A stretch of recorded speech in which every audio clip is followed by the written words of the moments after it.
All right, this shows us live. We're just going to double check that we are streaming and ready to go.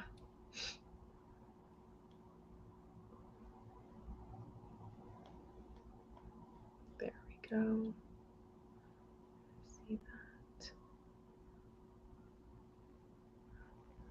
Well, normally I like to wait until I start seeing the notification bar, but because we have back-to-back clips that are going on, we're just going to dive right into it. Welcome, good morning, afternoon, evening, whenever it is that you're choosing to watch this broadcast. We are having candidate interviews. These are for city council candidates seeking election this November. Ballots are getting mailed relatively soon this upcoming week. And so we always like to host, as a Chamber of Commerce, these candidates virtually for you, so you get to learn more about them, and then in person. These sessions today are virtual sessions that are streaming both on Facebook and YouTube for each of the candidates. All campaigns have been invited. If you don't see someone on here, they're unable to make it or not able to accept our invitation. And then the one on the 19th, which is next Thursday, is going to be over at the City Hall Council Chambers. Now, here's the caveat. The City Hall Council Chamber one, if you cannot make in person, will also be recorded and streamed for you, so you can find it at a later date. The difference between the two is that today's session is strictly one-on-one with each of the candidates. So you get to know who they are and learn briefly who they are in a short window. We only have about 10 minutes with each of them if I don't eat up the entire conversation with my talking points. And then we'll move to the next one, from one to the next. We always encourage you, of course, to go to our website. Our website has an active candidate page list that also syncs their campaign pages, so you get a chance to learn more about them and why they're choosing to run for office.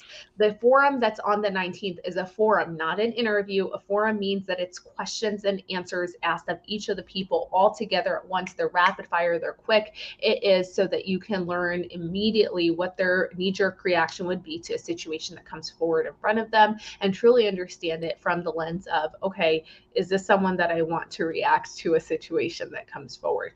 The candidates don't know the questions I'm asking them today. They may be different from one to the next. It's intentional because some of them can watch the other person. I don't want to give any unfair advantages. So these questions are going to be sporadic. It's what I come up with, what I think of. You're comfortable to comment. Of course, if you comment, we'll pull your comments quickly on the screen for us so people can see them, like Dave Carpenter giving us a quick good morning and welcome message, like our past board chairman Brian had tuning in. So I do ask one other thing outside of commenting, reacting to this video with hearts, thumbs up, all that good stuff, is to share it out to your network. Sharing is the best thing that you can do, because when we are informed, we are empowered to make the decisions that we choose to do with the most information that we have. So be sure that you hit the share button, comment, and engage with us. Thank you so much to our candidate, Rich Seymour, for being on here with me. Rich is a current city councilor, so an incumbent to his seeking for re-election. And Rich, I just want to get started by asking you to share a little bit about yourself to the audience. Well, good morning, everybody. Rich Seymour. I am running for re-election. I appreciate this opportunity in the chamber, what they do for our community, and allowing candidates a couple forums or a couple venues to get out on that. I'm a Colorado native. I was born in North Glen, so I didn't move too far. Attended University of Northern Colorado in Greeley, where I met my future wife, which was an amazing thing in my life. We raised 3 kids here in Westminster. We chose to pick Westminster as our home, as we'd lived in a couple places temporarily for jobs here in the state. And so Westminster is by choice for us. 3 kids graduated from Stanley Lake High School, and they've all moved on. And now we're blessed because of our kids to have 4 grandkids, all within 10, 15. Here goes my internet again. Yeah. So having fun with that. I was actively involved in our community for a great deal of time before I decided to run for my first office in 2017. Youth sports, board activities, Westminster Historical Society, Westminster Public Safety Recognition Foundation. So the list goes on and on. It's on the website, rich4westy.org. That information's on there if you want to see my entire background. Was fortunate enough to be approached to be one of the founding members of the Westminster Chamber, and a great venue for business owners here in the city. I own a small insurance agency here in Westminster, so very much tied to that. I think we've lived in our house now 34 years in the neighborhood.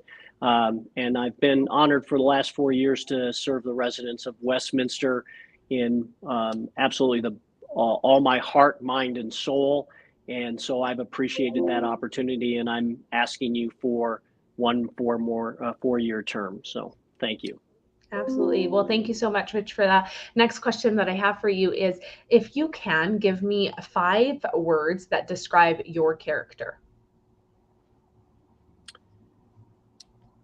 Considerate, tempered, thoughtful, reasoned, and compassionate. Absolutely. I didn't count on my fingers, so I don't know how many that was, but.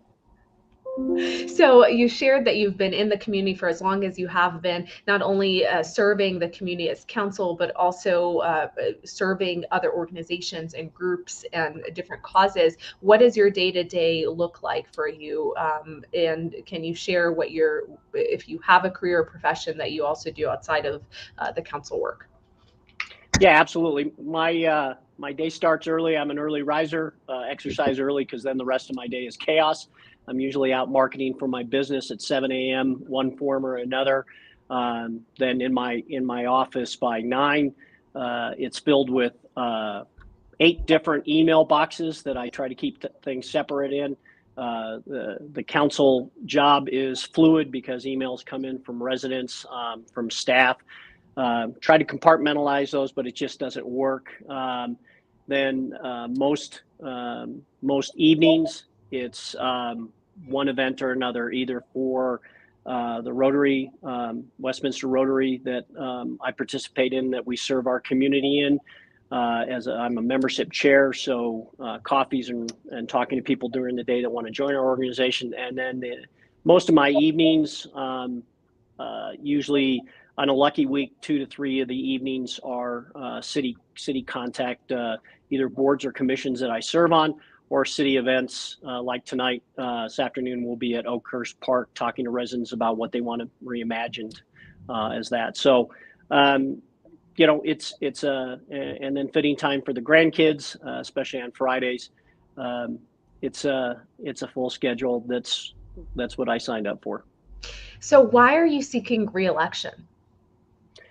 I believe that over the last 4 years, I brought reason and prudence to this council. As 2 years ago, we looked for a change in leadership, and then a year ago, we had the opportunity to hire a new city manager. As a business person, some of the goals that I had was to get City Hall back open 5 days a week. And so it had been closed on Fridays. And as a business person, I thought that was not the correct way to do business. I also had stated that one of my goals was to lower water rates, and we did so 2 years ago. We had the opportunity to come in, and for some of our residents, we lowered the rates 36% on the upper tier and 50% in the middle tier. And then by doing that, we saved $100 million on our water treatment plant. So those are the big things that have happened already. Looking forward, I want to make sure that our residents have the opportunity to enjoy those things that they say every 2 years in the biannual survey. They love our open space, which we've been adding to and will continue to if we have those opportunities, and to be active in our community. I am out in our community almost daily, and I think our residents deserve that. Final question for us before we wrap up. How do you deal with stressful situations? I've learned to step back. I count to more than 10. The opportunity is usually through an email or a situation like that. Then I have an opportunity to run that by trusted advisors, people that have more information than I do, especially on staff or other counselors. And then, on a basis, it's if it's a person and it's a face-to-face situation, I like to deal with it directly. Say, hey, let's talk. I understand your side of the story. Let's sit down and chat. Absolutely. Well, we are, believe it or not, already at the 10-minute mark. This is really supposed to be a quick snapshot for people to get to know you and be interested enough to learn more about you by visiting our election page where they can find all of the details on the candidates. You also went ahead and mentioned your website, so I'll be sure to include that in the chat for folks. So thank you for doing so that they can get to learn more about you. We are going to jump from one candidate to the next. So those of you that are viewing this with us in real time, here's what I want you to know. We are going to be 10 minutes per time, jumping from one to the next. There will be probably a delay 3 to 5 minutes for you to be able to kind of one, reset, refresh the page, and for us to be able to find them so we could pull them onto the screen. This is all technology, and because it's technology, you have to give us some grace because it may not be perfect, it may not be exact, and we want to show appreciation to all of them that are seeking this office. Quickly displaying his campaign page that he mentioned to you all. Thank you so much, Rich, for your time. I'll be seeing you next Thursday at the Candidate Forum. Thank you all. Take care.